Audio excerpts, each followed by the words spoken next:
Boa tarde. Vou falar sobre a caracterização física de materiais para aterros de barragens.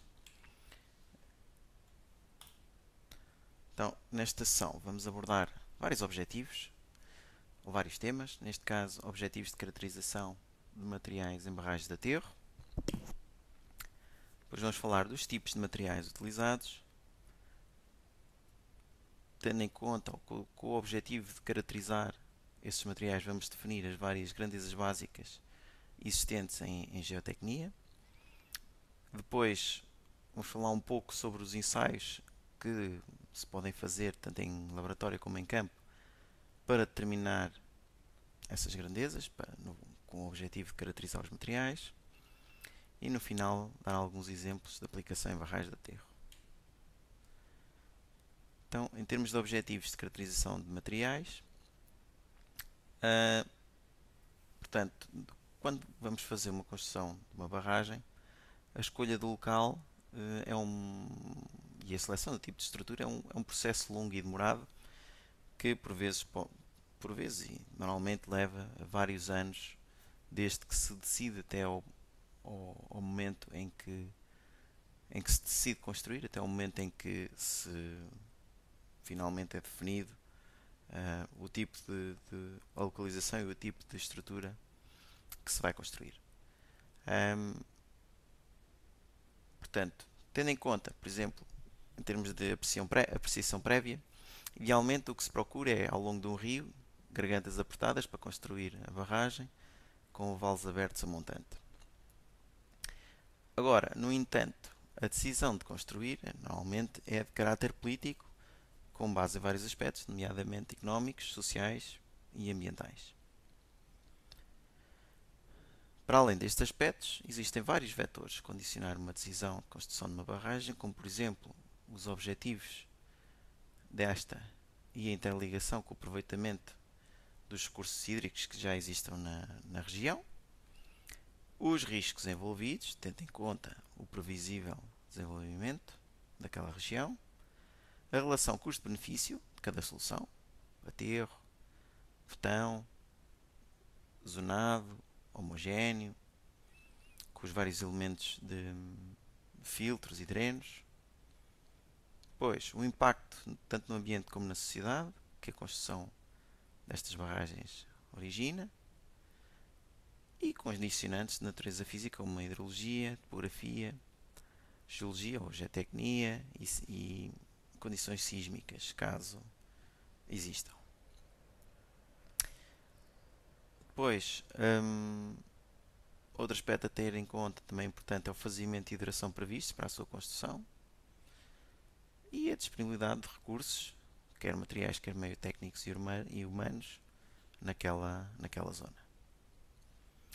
Então, em termos de estudo prévio, falando em primeiro lugar nas condicionantes que existem para a escolha do tipo de barragens, temos, por exemplo, os condicionantes na natureza física, como a morfologia do vale, se é um vale aberto, se é um vale fechado, a geologia e geotecnia do local, por exemplo, se a fundação é competente, se é constituída por um maciço rochoso muito alterado, pouco alterado, se é constituído por sol, se é constituído por material mais permeável. Depois as condições climáticas e sismicidade local, a albufeira que será originada com a construção da barragem e, por exemplo, a região onde o aproveitamento será construído. É normal que uma região onde a necessidade de água seja maior, haverá uma maior motivação para se construir essa barragem. Depois, no caso de barragens de aterro, uma questão importante prende-se com a localização das manchas de empréstimo e com a disponibilidade de materiais que essas manchas de empréstimo têm para a construção da barragem. Portanto, a sua localização pode também condicionar, por exemplo, a localização das ensacadeiras, tendo em conta as áreas de inundação a elas associadas. Em relação ao local da barragem, os estudos devem visar a definição e a caracterização geológica, nomeadamente litologia, estrutura geológica e tectónica e o estado de alteração da fundação, hidrogeológica, por exemplo, o escoamento natural, a permeabilidade da fundação e a natureza do escoamento induzido pelos gradientes resultantes da criação da albufeira. Portanto, a criação da albufeira irá induzir gradientes que não existem atualmente. Com a construção da barragem, o nível de água irá subir numa dada zona e isso irá provocar alterações hidrogeológicas no local. Depois, em termos de... é necessário também definir e caracterizar geotecnicamente a zona, em termos de formabilidade, resistência e alterabilidade. Em particular, os estudos geológicos devem ser baseados ou podem iniciar-se consultando a documentação existente. Devem ser realizadas visitas para reconhecimento no local da obra, como por exemplo o reconhecimento da superfície, cartografia e alguma prospecção expedita. Deve ser também previsto o reconhecimento de campo de forma indireta, como sendo sondagens, meios geofísicos e detecção remota, e a análise laboratorial das amostras que vierem a ser recolhidas nestas visitas. Agora, para a construção de uma barragem de aterro, que tipo de materiais é que são utilizados? Ou é que existem? Portanto, nós dividimos, em termos geotécnicos, em 3 grandes grupos.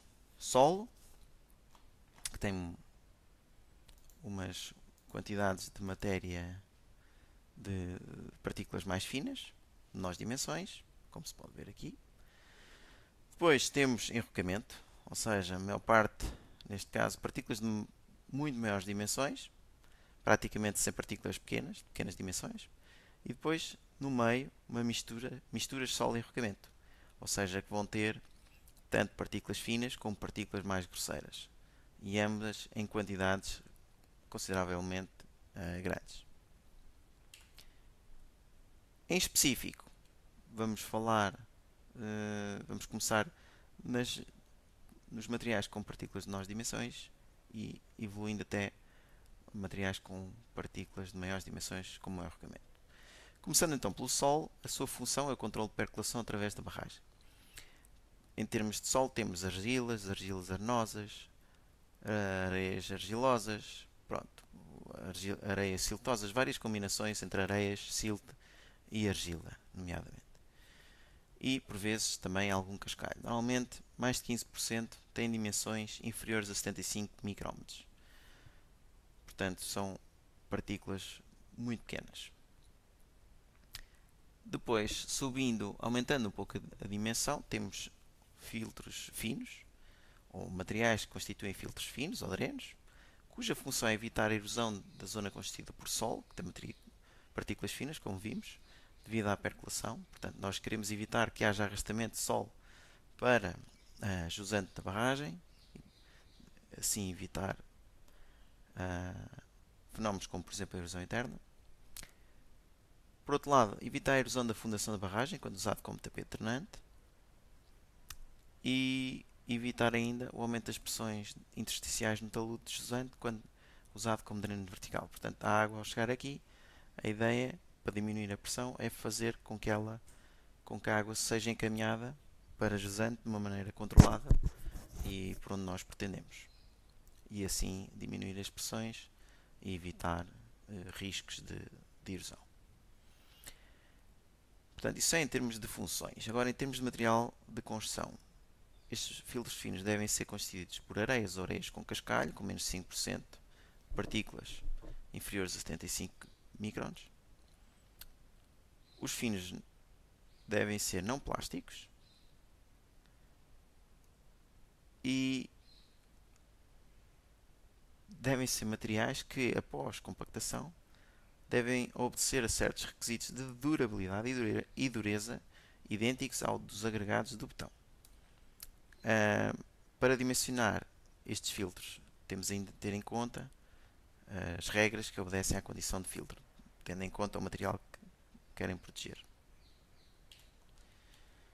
Agora, aumentando novamente as dimensões das partículas, vamos passar para filtros grosseiros ou drenos também, cuja função é evitar a erosão da zona constituída pelo filtro fino, relativamente ao enrocamento, e drenar a água percolada recolhida no dreno vertical do tapete drenante. Ou seja, no fundo é um bocadinho como o filtro fino, mas neste caso nós queremos que o filtro fino, o material do filtro fino não seja arrastado durante a percolação da água e, portanto, este filtro grosseiro irá funcionar como um filtro para o filtro fino e, ao mesmo tempo, drenar a água que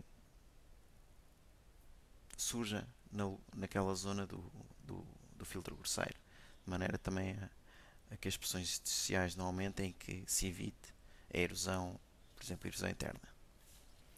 Em termos de materiais de construção, que são constituídos estes filtros mais grosseiros por areias com cascalho ou cascalhos arenosos, uma vez mais, os materiais devem, depois de compactados, obedecer a requisitos de durabilidade e dureza, como os agregados de betão, e, uma vez mais, para o seu dimensionamento, devem obedecer a certas regras de filtro, de condição de filtro, neste caso para a proteção do filtro fino. Agora, em termos de filtro de montante, ou filtro sob enrocamento de proteção, as suas principais funções são evitar a erosão da zona constituída pelo solo relativamente ao enrocamento de proteção ou relativamente ao enrocamento de montante, e estamos a crescer novamente em termos de dimensão, são constituídos por areias com cascalho ou cascalhos arenosos bem graduados, com 100% das partículas com dimensões inferiores a 75 mm, que já são 7,5 cm, já são consideráveis, e não mais de 8% com material fino. Os finos existentes devem ser não plásticos e, uma vez mais, a dureza e o filtro, em termos de requisitos de durabilidade, de dureza e de filtro, eles são menos rigorosos que os requisitos que eu referi para filtros finos e filtros grosseiros. Continuando, temos então a camada fina de amortecimento, cuja principal função é apoiar uniformemente a laje de revestimento do betão e, caso ocorra a fenilhação dessa laje ou ruptura de lâminas de estanquidade, limitar o escoamento da água que provém da albufeira. Em termos de materiais de construção, são constituídos por, geralmente, cascalho arenoso, siltoso, bem graduado, preferencialmente com 2 a 12% de partículas de material fino, para reduzir a permeabilidade, e com partículas até 20 cm. Aquela era a camada, portanto, como vimos, camada fina de amortecimento. Em termos de camada grosseira de amortecimento, a função é apoiar uniformemente a laje de armado ou, se ocorrer escoamento, também evitar a erosão do material da camada fina de amortecimento, relativamente ao enrocamento que existe a jusante. Em termos de materiais de construção, é constituído por enrocamento fino, colocado em camadas de meio metro, de modo a resultar uma mistura bem graduada de areia, cascalho e godo, satisfazendo a condição de filtro em relação à camada fina de amortecimento. Portanto, o nosso objetivo aqui com este material é proteger a camada fina de amortecimento para evitar o arrastamento dos materiais constituintes. Agora, em termos de enrocamento, o objetivo ou a função principal do enrocamento deste material é conferir estabilidade e drenar o fluxo de água através ou sob a barragem, evitar a erosão na zona constituída pelo filtro grosseiro, caso exista, relativamente ao enrocamento grosseiro que irá surgir se existir a jusante deste. Materiais de construção são essencialmente enrocamentos, preferência denso, resistente e drenante após compactação, mas muitas vezes são aceitos materiais com características inferiores, dependendo um pouco da disponibilidade de material que existe na zona da Albufeira. Pois é compactado em camadas de meio a 1 metro de espessura, com dimensão máxima de partículas igual a essa espessura. Por fim, enrocamento grosseiro. A função principal é conferir estabilidade e drenar o fluxo de água através ou sobre a barragem, e é constituído por enrocamentos de preferência também denso, resistente e drenante, pós-compactação. No entanto, podemos ter camadas de 1 metro a 1,5 m, com dimensão máxima dessas partículas igual à espessura da camada. Por fim, existem ainda situações em que pode ser interessante aplicar enrocamento de proteção. No fundo, o que evita é a erosão do talude montante provocada pela ação da ondulação. Neste caso, este material trata-se de um enrocamento selecionado e durável e dimensionado para evitar a erosão do talude sob a ação desta ondulação. Então, agora vamos falar sobre a origem e constituição dos solos. Em termos de origem, os solos são formados pela erosão ou desgaste das rochas devido à desintegração mecânica ou de composição química e a ação dos agentes como das chuvas e do vento. Portanto, as rochas, quando estão expostas, elas são erodidas e degradadas através desses processos físicos e químicos, e os produtos que resultam dessa erosão são transportados para outro local através da ação do vento e da água.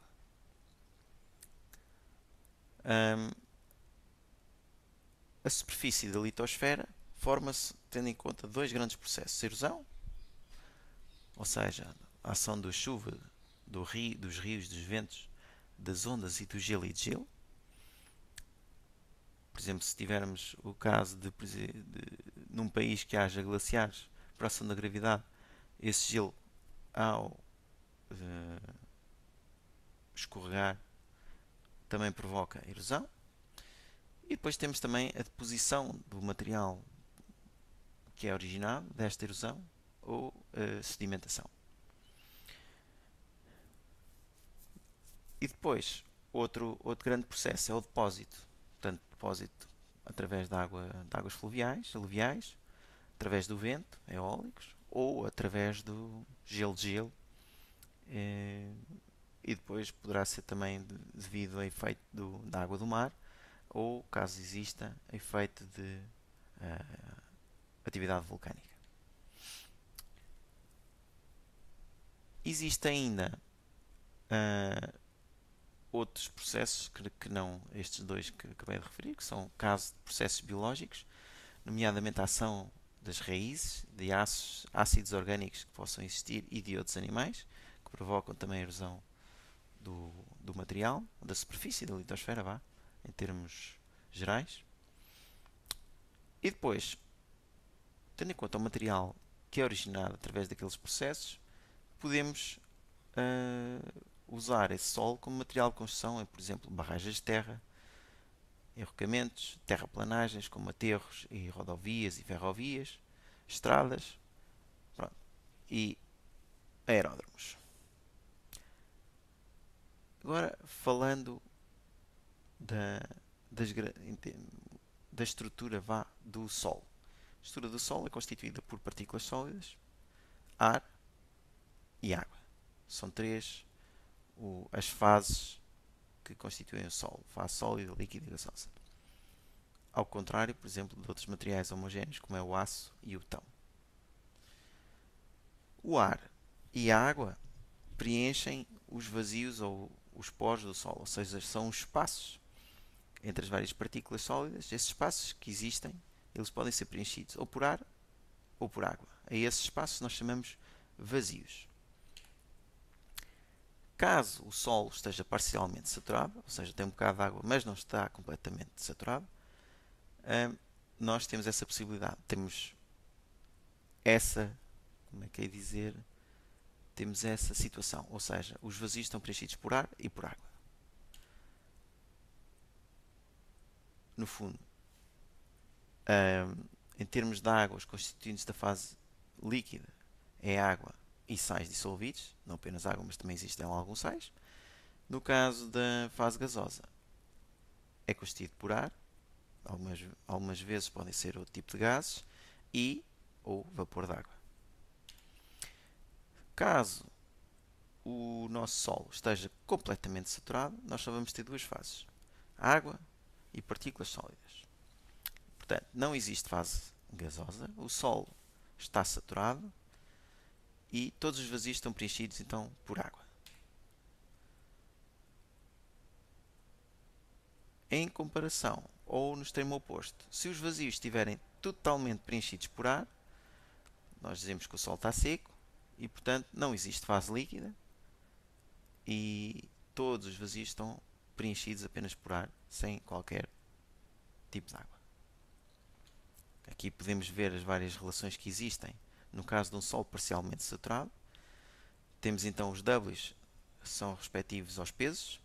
Portanto, Ws será peso das partículas sólidas, WW, peso da água, WA é aproximadamente zero, se considerarmos que o ar não tem peso, portanto é o peso do ar. Se somarmos estas três parcelas, iremos ter o peso total da amostra. Em termos de vazios, é também semelhante, temos o volume de partículas sólidas, representado aqui por Vs. Temos o volume da água, representado aqui por VW. Neste caso, o volume de ar já não é diferente de zero, portanto, nesta situação, o volume de ar terá um dado valor. Se somarmos o volume de água e o volume de ar, vamos obter o volume de vazios. Como disse atrás, é o volume dos espaços que existem entre as partículas sólidas no Sol. E se somarmos então o volume de água, o volume de ar e das partículas sólidas, vamos ter o volume total da amostra. Agora, partindo, tendo início, começando a falar sobre as grandezas básicas do Sol. E tendo em conta estas dimensões que referi, ou estas variáveis que referi, podemos dizer que para definir ou para descrever o estado físico do Sol, podemos usar estas grandezas e que elas, no fundo, se interrelacionam entre elas. Portanto, como eu disse há bocado, a soma dos vários volumes temos o volume total, a soma dos vários pesos temos o peso total. Neste caso, como referi, o peso do ar é desprezável e o volume da água e o peso da água estão relacionados com o peso volúmico da água ou do líquido que está na amostra. Neste caso, podemos ver o peso volúmico é dado por este γW, é igual a um peso, como o nome indica, um peso sobre um volume. Neste caso, o peso volúmico da água é igual ao peso da água sobre o volume da água. Quando o solo está saturado, o volume de vazios, ou seja, o espaço que existe entre as partículas sólidas, é preenchido quando o solo está saturado, apenas por água. Portanto, o volume de vazios é igual ao volume de água. Nessa situação, para caracterizar um solo, o que resta saber é o volume das partículas sólidas, o peso das partículas sólidas e, neste caso, o volume de ar seria nulo, porque havia apenas água. Agora, indo para as grandezas básicas em específico. Temos a primeira, é o índice de vazios, no fundo é uma relação entre volumes, neste caso o volume de vazios e o volume das partículas sólidas, ou seja, qual a relação que existe entre o volume dos espaços que existe entre as partículas e as partículas em si.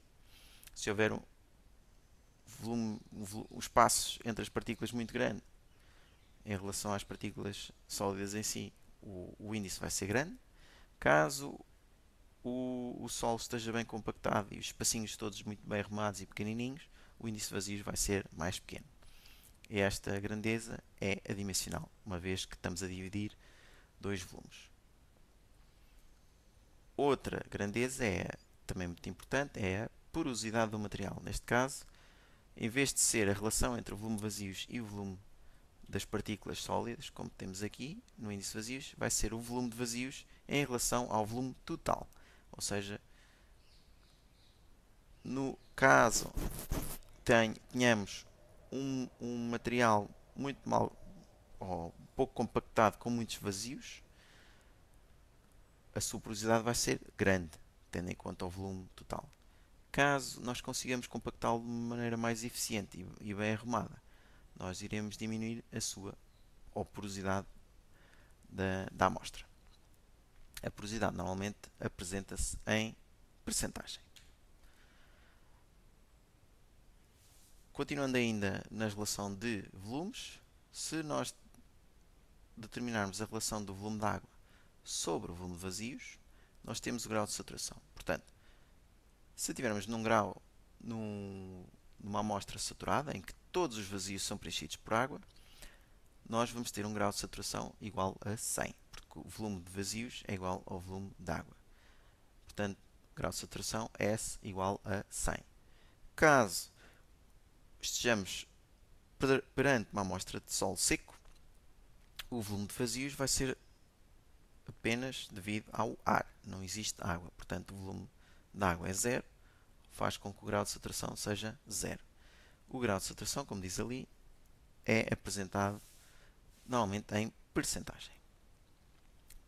O peso volúmico, passando agora a outras variáveis sem ser volumes, como referi há bocado, tal como o nome indica, é uma relação entre um peso e um volume.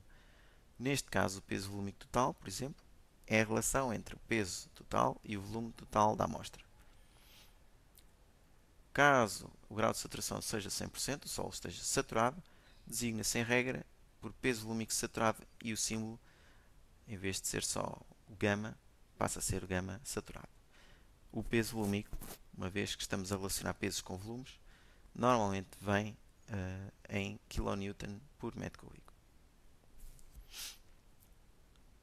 Caso o material esteja seco, a amostra seja constituída por solo seco, nós podemos determinar o peso volúmico seco.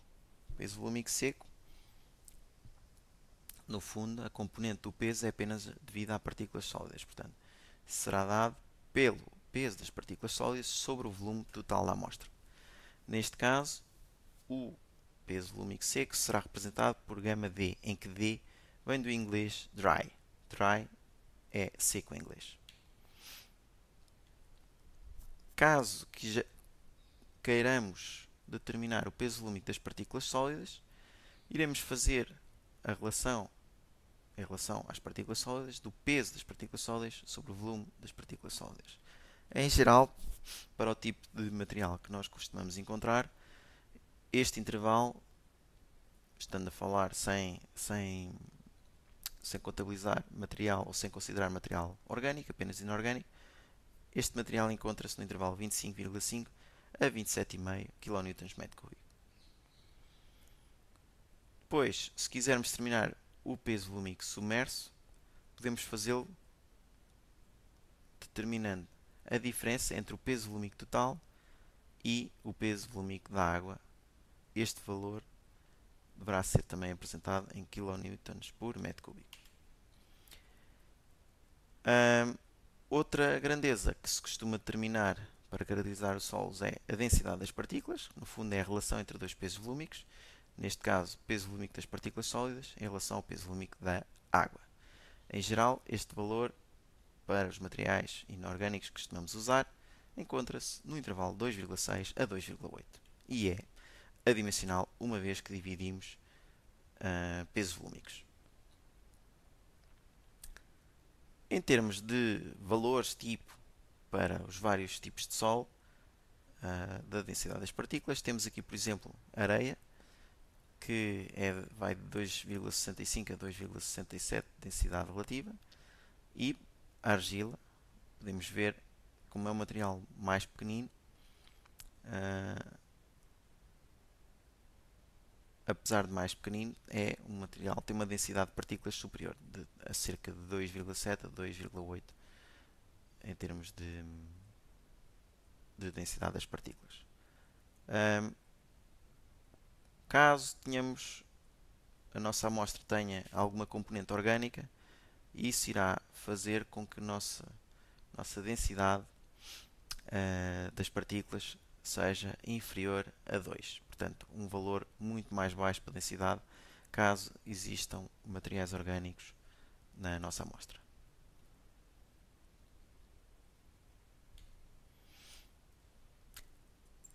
Agora, em termos de caracterização de amostras, terminamos as grandezas, mais ou menos, falámos na maior parte das grandezas básicas que se determinam para caracterizar o material. E tendo em conta as nossas amostras, o que nós determinamos normalmente, experimentalmente, são três as grandezas principais. O teor em água, que a amostra tem, no fundo é a relação entre o peso da água e o peso das partículas sólidas, o peso volúmico, total neste caso, e o peso volúmico das partículas sólidas. Quando o solo se encontra saturado, o teor em água é 100%, o peso volúmico é, no fundo, a equação é a mesma, só o peso da água pode ser superior e pronto. A única diferença é, de facto, o teor em água já sabemos à partida quando se encontra saturado que é igual a 100. Outra grandeza que se pode determinar é a densidade relativa ou compacidade relativa, que é no fundo uma relação entre diferenças de índices. Portanto, nós temos o índice da nossa amostra, aqui representado por E, e fazendo uns ensaios nós conseguimos determinar para aquele tipo de material qual o índice de vazios máximo. Portanto, nós queremos saber na nossa amostra qual a distância da nossa amostra em termos de índice de vazios para o máximo possível de índice de vazios daquele tipo de material e depois fazemos a relação dessa diferença com a gama de índice de vazios que aquele material permite, ou seja, entre o mínimo índice de vazios e o máximo índice de vazios. Caso a nossa amostra esteja segundo com a compacidade mínima, ou seja, com o índice de vazios igual ao índice de vazios máximo, a nossa densidade relativa é 0%. Pelo contrário, caso o índice de vazios da amostra seja igual ao mínimo, a nossa compacidade é máxima, igual a 100%. Em termos de densidade relativa, no caso da areia, a areia muito solta pode obter valores entre 0 e 20. No caso da areia muito compacta ou densa, teremos valores entre 80 e 100.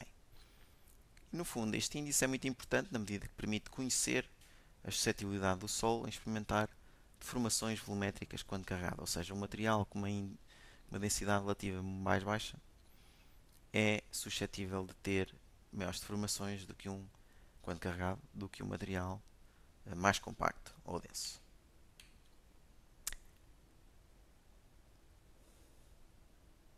Portanto, isto foi o que eu referi.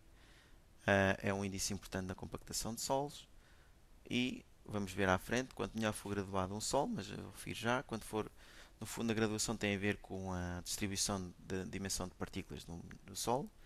Portanto, quanto melhor for graduado um solo, quanto mais variação, ou quanto maior o número de dimensões de partículas de uma amostra, maior a densidade relativa e mais baixo será o seu índice de vazios, portanto, que a compactação pode conferir. Caso isso aconteça, quanto mais compactado tiver, melhor o seu comportamento sobre cargas atuantes. Depois aqui apresento algumas relações volumétricas úteis que podem ser úteis para realizar alguns cálculos. Neste caso estamos a relacionar índice de vazios com porosidade. Temos aqui outras relações envolvendo pesos e massas. Peso volúmico é a relação do peso volúmico, por exemplo, com o peso volúmico seco, tendo em conta o teor em água. E no fundo, ter aqui a relação do peso volúmico e massa volúmica, se for caso haja interesse em determinar esses valores. Portanto, agora, tendo em conta os ensaios de caracterização que nós podemos fazer tanto em situ como em laboratório, se formos por exemplo, fazer uma recolha de material de uma amostra no local que queremos estudar, na zona da barragem, nas amostras devemos, por exemplo, indicar e identificar a cor da amostra. Devemos averiguar, mais ou menos assim, numa primeira análise, qual a composição granulométrica dessa amostra. Identificar a forma das partículas, se são arredondadas, se são alongadas. Depois, em termos de amostragem, por exemplo, neste caso aqui, uma sondagem com recolha de amostras, podemos ter amostras remexidas, manualmente ou por meios mecânicos, ou amostras intactas, através de extração por tratos manuais ou mecânicos. No caso de amostras intactas, através dos tais tratos manuais ou mecânicos, é útil para a realização de ensaios. E nas amostras remexidas, o tamanho das amostras vai depender do tipo de solo e do ensaio, por exemplo, principalmente das partículas, da dimensão das partículas da amostra. O solo fino, por exemplo, requer menos amostra em peso do que o solo grosso. As dimensões, por exemplo, dos ensaios dos equipamentos no solo grosso requer uma quantidade muito maior de solo que um solo fino. E porquê? Porque há, por duas razões. A amostra deve ser representativa do solo que se pretende ensaiar e deve ter em conta a dimensão dos equipamentos que estão a ser utilizados para a sua caracterização. Depois, ao obter as amostras, devemos indicar qual a amostra que está dentro, por exemplo, de um saco, o local da colheita, a data que foi recolhida e a identificação do trabalho. Por exemplo, imagine, vamos fazer uma barragem tem um certo nome, então devemos indicar o número da amostra, a data em que foi recolhida, o local em que foi recolhida e a barragem, dar-lhe o nome da barragem que vamos construir. Agora, em termos de análise granulométrica, no fundo, uma das análises mais importantes para caracterizar o nosso material. A composição granulométrica e os limites de Taterberg são consideradas propriedades mais básicas do solo e por isso devem ser determinadas antes de quaisquer outras. A composição granulométrica é nada mais nada menos que a distribuição em percentagem do peso total das partículas do solo, de acordo com as suas dimensões. E para a determinação da composição granulométrica, determinamos, por exemplo, para o caso de partículas de maiores dimensões, ou seja, superiores a 0,074 mm, nós usamos a técnica de peneiração, em particular para areias e cascalhos, que são esses materiais que têm estas dimensões. No caso de partículas para dimensões inferiores a essa, nós devemos usar, para determinar a composição granulométrica, devemos usar a sedimentação, neste caso para siltes e argilas, que são os materiais de menores dimensões.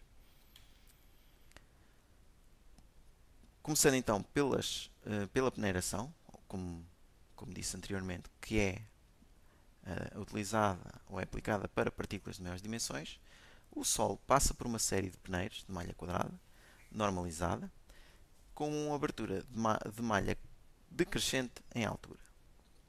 Ou seja, o peneiro em cima tem uma malha maior e o peneiro em baixo uma malha mais fechada.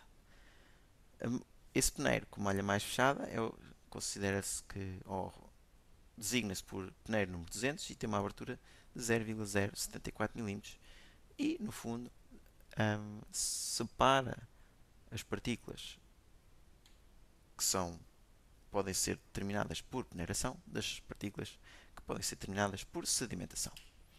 Temos aqui uma fotografia com uma série de peneiros ASTM que se normalmente utilizam para definir a composição granulométrica de uma amostra. O material repetido, então, nos vários peneiros representa a fração de solo com dimensão superior à da malha desse peneiro. Portanto, se tivermos uma malha de 1 polegada, todo o material que ficar retido tem dimensões superiores a 1 polegada. Tudo o que passar tem dimensões inferiores a essa dimensão. Depois, pegando em cada peneiro, vamos determinar a massa do material que fica retido e determinamos depois a percentagem, ou essa massa, qual a percentagem em relação à massa total da amostra. Em termos de sedimentação, como disse, utiliza-se para determinar a dimensão de partículas de nós dimensões. Consiste em misturar o solo com água destilada e observar a sedimentação das partículas ao longo do tempo. Depois, em alternativa a este processo, que demora algum tempo e é bastante trabalhoso, podemos recorrer a granulómetros, que são aparelhos que procedem à análise granulométrica através de varrimento de solo com raios laser. Este aqui, como podemos ver, tem ali um densímetro e nós contabilizamos o tempo desde que iniciamos o ensaio e vamos fazendo leituras de densímetro ao longo do tempo. O que acontece durante esse período é que vai ocorrendo sedimentação e a densidade das partículas, ou a densidade do fluido, vai diminuindo com o avançar dessa sedimentação. Então, a análise granulométrica do solo é caracterizada em função das percentagens dos grãos de cada dimensão. A peneiração, como dissemos, permite obter a distribuição das areias e dos cascalhos. A sedimentação permite obter a distribuição das partículas com menos de 0,075 mm, ou seja, siltes e argilas. Podemos ver aqui, por exemplo, a argila é 2 milésimas de milímetro, é inferior a 2 milésimas de milímetro. Depois o silt está entre as 2 milésimas até aos 0,075 mm, ou seja, o peneiro 200. A areia vai desde o peneiro 200, que é o 0,075, ao peneiro número 10, que tem uma malha de 2 por 2 mm. E o cascalho ou seixo será superior a esse peneiro 10 de 2 mm. Aqui temos o exemplo de uma curva granulométrica. Depois de fazer as percentagens de material passado para os vários peneiros, conseguimos traçar uma curva que no fundo representa a nossa granulometria do material. Podemos ver aqui que enquanto a escala vertical é linear, com a percentagem de material passado, a escala horizontal, a escala do X, que corresponde à abertura do peneiro, está em escala logarítmica. Portanto, como podem ver ali, temos 0,001. Depois, para a mesma distância, multiplicamos por 10. Novamente por 10. Vamos sempre multiplicando por 10 em vez de irmos acrescentando o valor, vamos multiplicando. Portanto, e assim conseguimos ter uma escala logarítmica que tem, no fundo, este aspecto. Podemos ver aqui, além da abertura dos peneiros, existe aqui em cima também o número de peneiros, ou a designação dos vários peneiros e a da sua abertura, número 200, 80, 40, 10, 3 oitavos de polegada, 1 polegada, 2 polegadas. Como é óbvio, eles só existem na zona referente à peneiração, porque aqui para a sedimentação não existem peneiros, como dissemos, é um processo ou uma técnica de ensaio diferente. Agora, a interpretação das curvas que nós conseguimos obter. Podemos determinar a percentagem de argila, material argiloso, no fundo que cai aqui nesta zona, percentagem de material siltoso, areia e percentagem de cascalho. Cada amostra pode ser ou só siltosa, ou só argilosa, ou só siltosa, só areia ou só cascalho, ou então uma mistura das várias, 1, 2, 3 ou 4 tipos de dimensões de material. Podemos ainda determinar o coeficiente de uniformidade e de curvatura destas curvas. Para isso, precisamos determinar 3 diâmetros, neste caso. O primeiro é o D10, ou diâmetro efetivo. No fundo, é a dimensão de um solo com determinado diâmetro que tem 10% em peso das partículas com dimensões inferiores a esse valor. Ou seja, a dimensão das partículas ao qual corresponde 10% de material passado da curva granulométrica. Ou seja, temos aqui um valor, este é o nosso peneiro,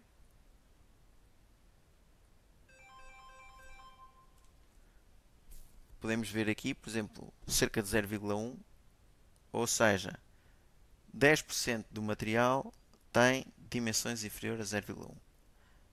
O D30, se virmos aqui, Imaginemos 0,3.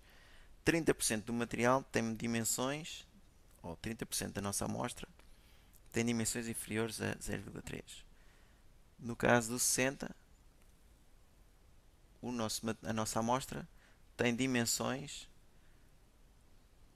60% da nossa amostra tem dimensões inferiores a 0,5 milímetros. Tendo em conta, então, esses três diâmetros, nós podemos determinar o coeficiente de uniformidade, que é dado ou é representado por estas letras, CU, e no fundo dá a ideia da variedade de dimensões que as partículas de um Sol possuem. No fundo, aqui a relação, como podemos ver aqui, a relação entre o D60 e o D10. E caso o seu, quando o seu for grande, quanto maior for o seu, maior será a variedade de dimensões, ou seja, um Sol bem graduado.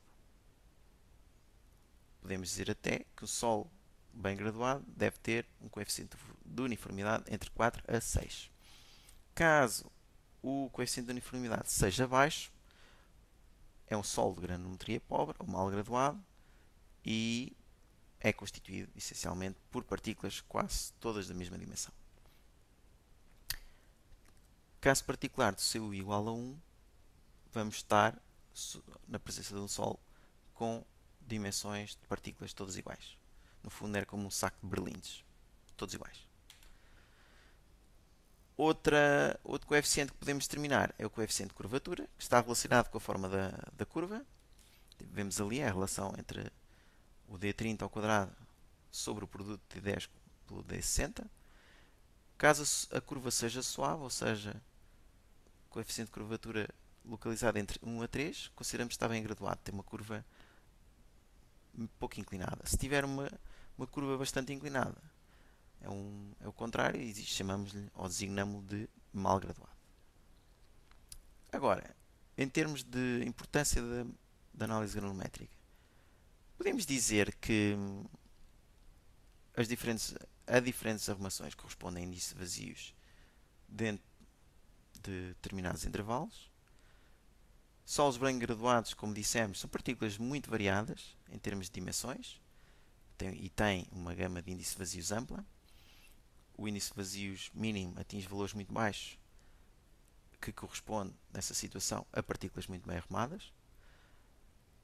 Podemos, pelo contrário, ter solos mal graduados, que é uma gama de índice de vazios mais limitada e com índice de vazios mínimos mais alto, porque é mais difícil de arrumar como deve ser, de uma forma eficiente, o material. Em termos de solos argilosos e siltosos, é importante para sabermos, por exemplo, se partículas, em termos de partículas minerais de tamanho reduzido, tentar saber, por exemplo, a forma das placas ou das bastonetes em relação à argila e que influência é que essas formas podem ter no comportamento do material. Estes solos finos resultam, em geral, da alteração química das rochas. E as dimensões podem variar entre as dezenas de micrómetros e alguns centésimos de micrómetros. Em particular, para estes materiais, um grande teor em água pode levar à quebra de ligações entre partículas e as moléculas de água e os sais dissolvidos nesta, porque estes materiais mais finos têm uma influência, têm uma superfície específica muito grande e são influenciados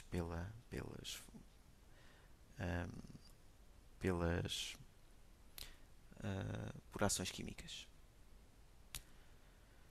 Portanto, como referi, solos argilosos e siltosos, quanto maior a superfície específica e menor relação a espessura de diâmetro, maior capacidade de absorção de água, logo teores em água e índices vazios mais elevados, e surgem assim os limites de Atterberg. Em relação aos limites de Atterberg, em particular, estes limites são determinados para solos finos, nomeadamente solos argilosos. Nós temos dois limites, o limite de plasticidade, ou melhor, até temos três, mas vamos falar apenas de dois. Limite de plasticidade, que é representado pela letra L e P relativa à plasticidade, limite de plasticidade, ou então teor em água, plasticidade, WP. E no fundo é o teor em água a partir do qual o Sol se comporta como um material plástico. Temos outro limite que se chama limite de liquidez, LL ou teor em água L, índice L, portanto, é o teor em água a partir do qual o Sol se comporta como um líquido. Ainda temos um terceiro, temos aqui, podemos ver, é o limite de retração, mas nós vamos apenas falar destes dois. Determinando a diferença entre os dois limites, nós obtemos o índice de plasticidade, que é a diferença entre o limite de liquidez e limite de plasticidade, e está aqui representado, e todos os limites devem ser representados em percentagem. Agora, em termos de resistência ao corte, para falarmos um bocadinho sobre os ensaios que podemos fazer para caracterizar os materiais. Começamos por falar do critério de Moore-Coulomb, critério de ruptura de Moore-Coulomb, que foi apresentado em 1900 por Moore, neste caso, que apresentou uma teoria para a ruptura dos materiais. Esta teoria defendia que o material rompe devido a uma combinação crítica de tensões normais e de corte, e não devido a uma determinada tensão máxima, normal ou de corte isoladas. Tem de ser sempre uma combinação crítica das duas. E assim, a relação entre tensões normais e de corte no plano de ruptura pode ser expressa segundo esta equação. Vamos já ver à frente a sua representação gráfica, em que τ representa a tensão de corte no plano de ruptura e σ a tensão normal. Esta equação expressa matematicamente uma envolvente de ruptura, ou seja, separa a zona de estados de tensão possíveis da zona de estados de tensão impossíveis. Ou seja, todos os estados de tensão que estiverem no interior da envolvente de ruptura são possíveis. Quando, por exemplo, quando o estado de tensão toca, na envolvente de ruptura, não pode passar para lá e, portanto, é impossível chegar a um estado de tensão que seja superior a essa envolvente. E vamos ver à frente, a envolvente de ruptura é uma linha curva, nomeadamente, no entanto, para a maior parte dos problemas em mecânica dos solos, é suficiente definir uma relação linear entre tensões de corte e normais. Podemos ver aqui essa representação. Como vemos inicialmente,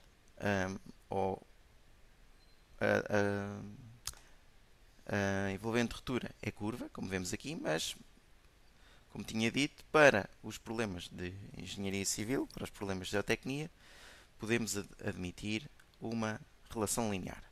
Temos aqui três pontos, três estados de tensão. O primeiro estado, o estado A, é um estado possível, em que o Sol não está em ruptura. O estado B está em contacto com a superfície, portanto, este Sol está em ruptura. E o estado C é um estado impossível. É impossível um Sol estar neste ponto para uma envolvente ruptura com esta configuração. E, portanto, temos aqui a equação que caracteriza o critério de ruptura de Moore-Coulomb, uma componente de coesão. Se o Sol, por exemplo, tiver algum aspecto, tiver uma componente coesiva, mais a tensão normal vezes tangente de um ângulo de atrito.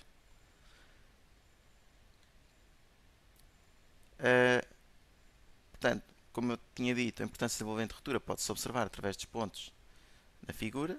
Se a tensão normal e de corte num plano de uma massa de Sol forem tais, podem ser representados pelo ponto A, uma vez mais está dentro, está abaixo da superfície de ruptura. Portanto, este ponto caracteriza um estado de tensão em que o Sol não rompe. Se a tensão normal e de corte forem representados pelo ponto B, em que o estado de tensão toca na superfície de ruptura, então a ruptura por corte irá ocorrer segundo esse plano. Por fim, o estado de tensão representado pelo ponto C não pode ocorrer porque se encontra acima da envolvente de ruptura. Qualquer Sol que tentasse lá chegar, ele rompia antes de lá chegar. Portanto, ela já teria ocorrido até lá chegar, antes de lá chegar. Agora, cada material, em função das suas características, deve possuir um critério de ruptura que melhor se adapta ao seu comportamento. Portanto, um dos objetivos que nós temos durante os ensaios é definir esse critério de ruptura para os solos que vamos utilizar na nossa construção. Trata-se de uma teoria importante para definir a ruptura de materiais, cuja resistência é essencialmente gerada por fenómenos de atrito, em solos granulares, areias, arenites e outros, que se desenvolvem no seu interior. Pois,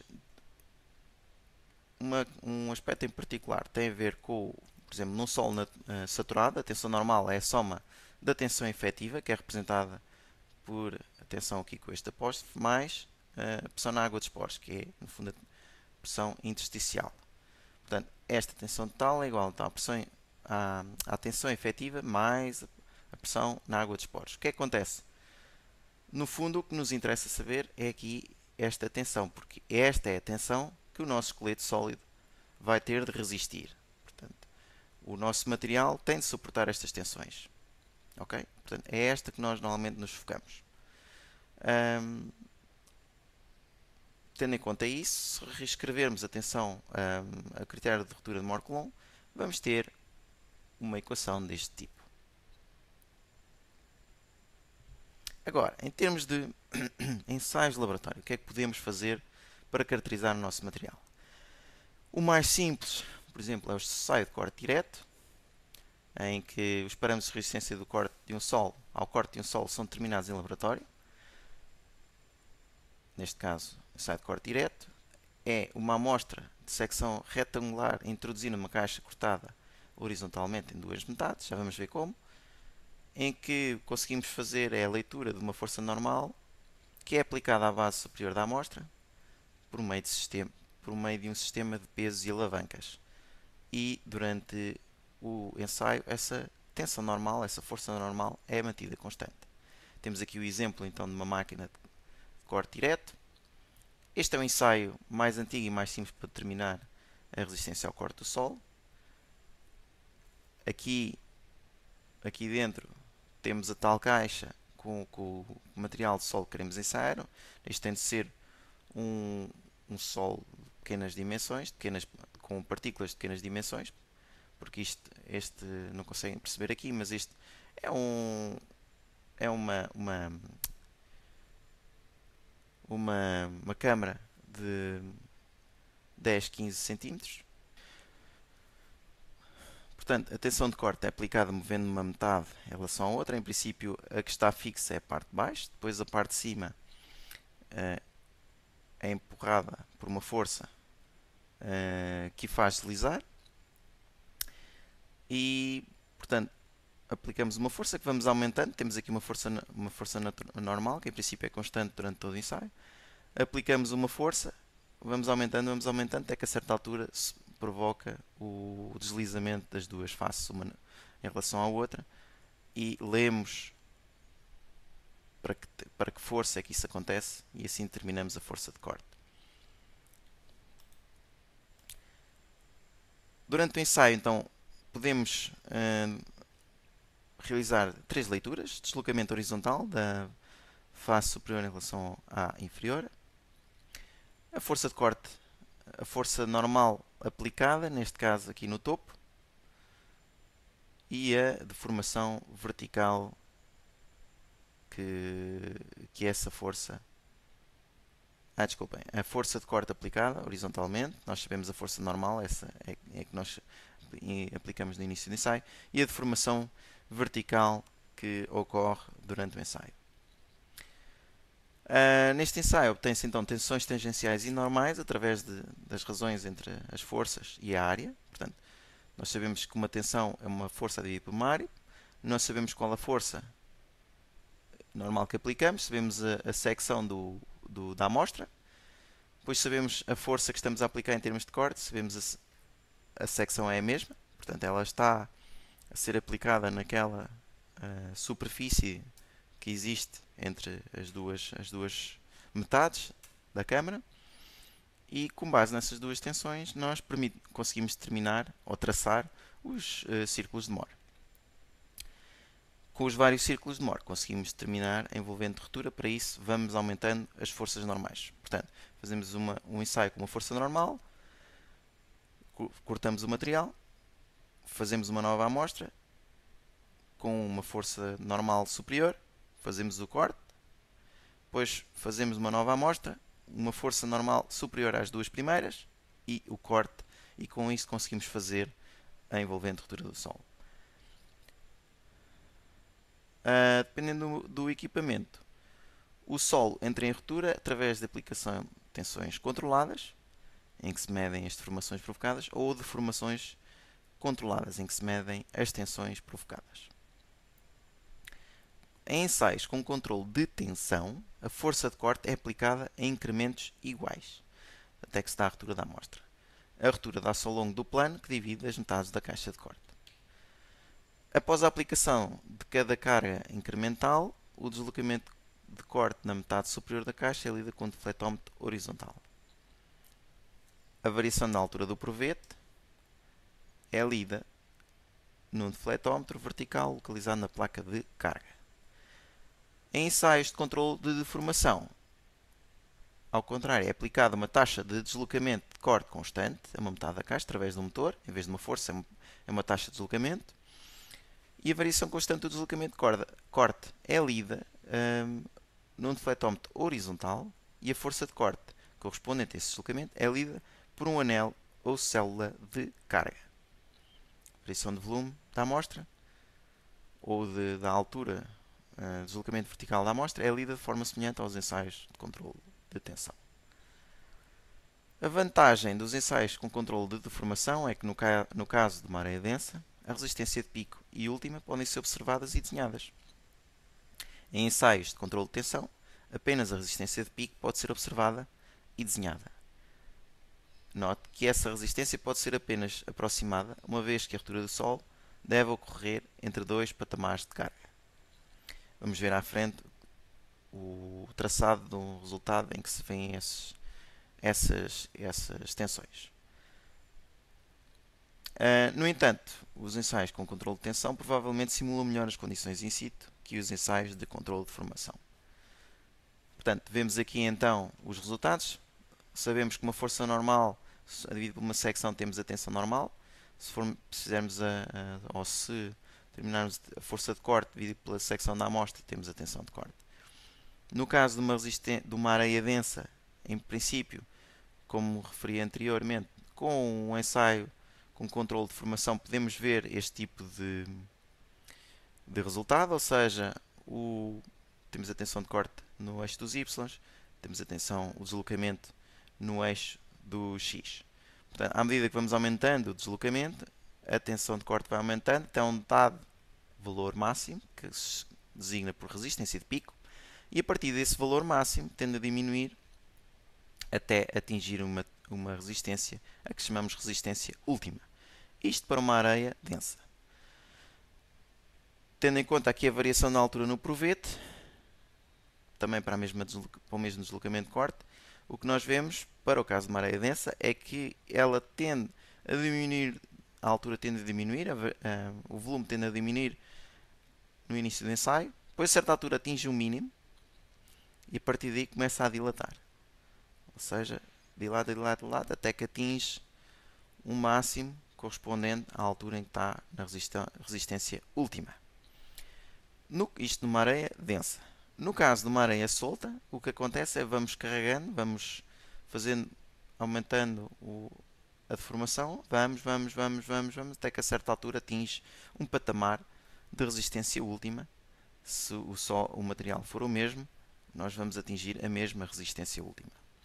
Em termos de variação da altura, o que acontece é que uma areia solta vai ter um comportamento apenas compressivo. Portanto, em areias soltas, a tensão da resistência ao corte aumenta com o deslocamento de corte até atingir a ruptura, portanto, como tínhamos falado. Depois da tensão da resistência de corte, mantém-se praticamente constante para qualquer aumento de deslocamento de corte. No caso de areias densas, a tensão da resistência ao corte aumenta com o deslocamento de corte até atingir a ruptura. No fundo, esta é uma resistência de pico e depois tende a diminuir então, para a resistência última, como na areia solta.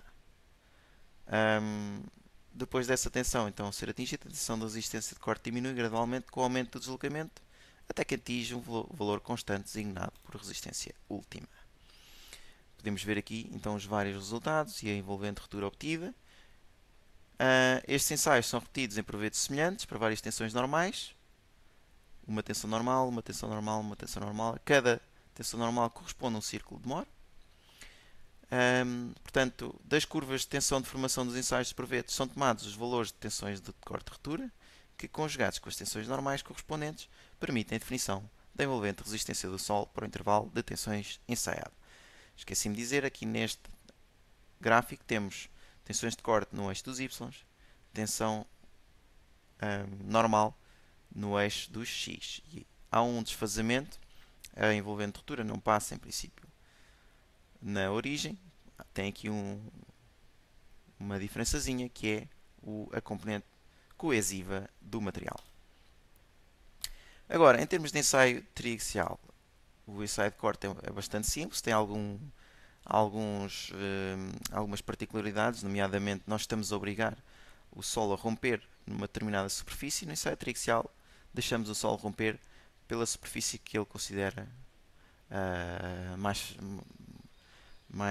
frágil. Portanto, o ensaio triaxial é um ensaio de laboratório no qual possui um controle completo das tensões, tanto total como efetiva, a pressão da água dos poros e o estado de formação da amostra. Consiste numa amostra cilíndrica que é protegida por uma membrana impermeável, como podemos ver aqui na imagem. Temos aqui uma câmara que está cheia de água, com perspex para podermos ver o proveito lá dentro, e aqui o proveito está envolto então numa membrana impermeável, que é colocada num pedestal, fixando o seu eixo com o da câmara, ficando o seu eixo coincidente com o da câmara, e duas placas porosas que são colocadas na base e no topo da amostra. Depois de estar montada, então a câmara é preenchida por água e a amostra é sujeita a tensões de confinamento através da compressão do fluido da câmara. Vamos aumentando a tensão no fluido e assim aumentamos o confinamento na amostra. Para levar o solo à ruptura, aplicamos uma tensão axial através de um êmbolo. Podemos ver aqui na imagem. Este êmbolo aplica uma tensão vertical e, por aplicação de incrementos de carga, vamos aumentando até que a amostra rompa. Ou então vamos aplicando de formação axial uma taxa constante até que a amostra rompa. Para ensaios triaxiais existem três tipos. Para ensaios triaxiais existem três tipos, exatamente. Ensaio consolidado, drenado, ou seja, temos a parte da consolidação e a parte do corte. Neste caso, a primeira parte da consolidação ela é feita e leva algum tempo, e depois, abrindo as torneiras, deixamos a água drenar. Então, temos o ensaio consolidado drenado. No segundo caso, temos o ensaio consolidado não drenado, em que a consolidação também é feita, mas na parte final, parte do corte, deixamos as torneiras fechadas, não deixando drenar a água e, portanto, cortamos em condições não drenadas. E depois, o mais rápido é um ensaio não consolidado, não fazemos consolidação e não deixamos as torneiras abertas, portanto, em condições não drenadas, e fazemos o corte. Começando pelo primeiro ensaio consolidado drenado, este divide-se em duas fases, a primeira consolidação e a segunda ao corte. Portanto, na primeira fase a amostra é sujeita a uma tensão de confinamento que nós definimos, tendo em conta as características da nossa obra, através da introdução de pressão de água ou no fluido que existe na câmara, e deixamos a amostra drenar até que o excesso de pressão na água dos poros se dissipe. Como tal, o solo é consolidado por uma determinada tensão efetiva, ou neste caso uma consolidação isotrópica, porque esta tensão de confinamento é aplicada nas três tensões, vertical e as duas horizontais, todas iguais. Na segunda fase, ou fase de corte, a pressão na câmara é mantida constante, ou seja, confinamento constante, a pressão na água é constante, enquanto são aplicados à amostra incrementos de carga ou de deformação axiais, até esta atingir a ruptura. A velocidade de formação imposta tem de ser suficientemente reduzida, de modo a que consigamos, no fundo, drenar a água e de modo a que não exista qualquer excesso de pressão na água dos poros. Este é o tipo de resultados que se obtém no ensaio deste tipo. Podemos, tal como no ensaio de corte direto, podemos fazer vários ensaios em provetos do mesmo material, variando, neste caso, a tensão de confinamento. Portanto, o círculo de Moore para uma tensão de confinamento mais baixa, o círculo de Moore para uma tensão de confinamento superior. Sabendo então as menores e as maiores tensões principais de ruptura, podemos traçar os círculos de Moore e terminar a envolvente ruptura do material para o como fizemos para o ensaio de corte. Agora, o segundo ensaio consolidado não drenado. É semelhante ao ensaio consolidado drenado, mas com uma fase de corte diferente. E este é o ensaio de corte, o ensaio triaxial mais comum.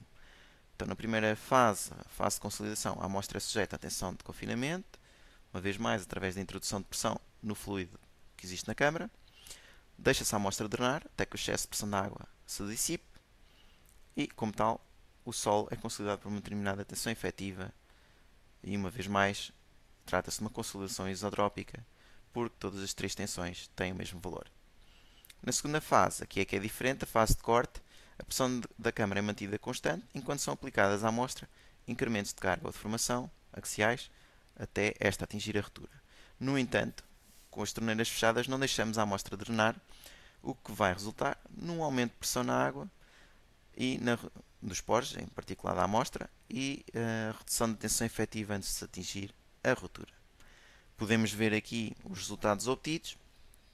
Neste caso vamos ter duas envolventes por causa da questão da pressão da água dos poros. Temos uma vez mais diferentes tensões de confinamento e por isso temos dois tipos de tensão de círculos de Moore. A única diferença aqui, então, como eu tinha dito, é que este círculo de Moore tem, no fundo, a mesma configuração, mas tem uma translação. Esta translação é devido ao aumento da pressão da água dos poros durante o corte. Okay?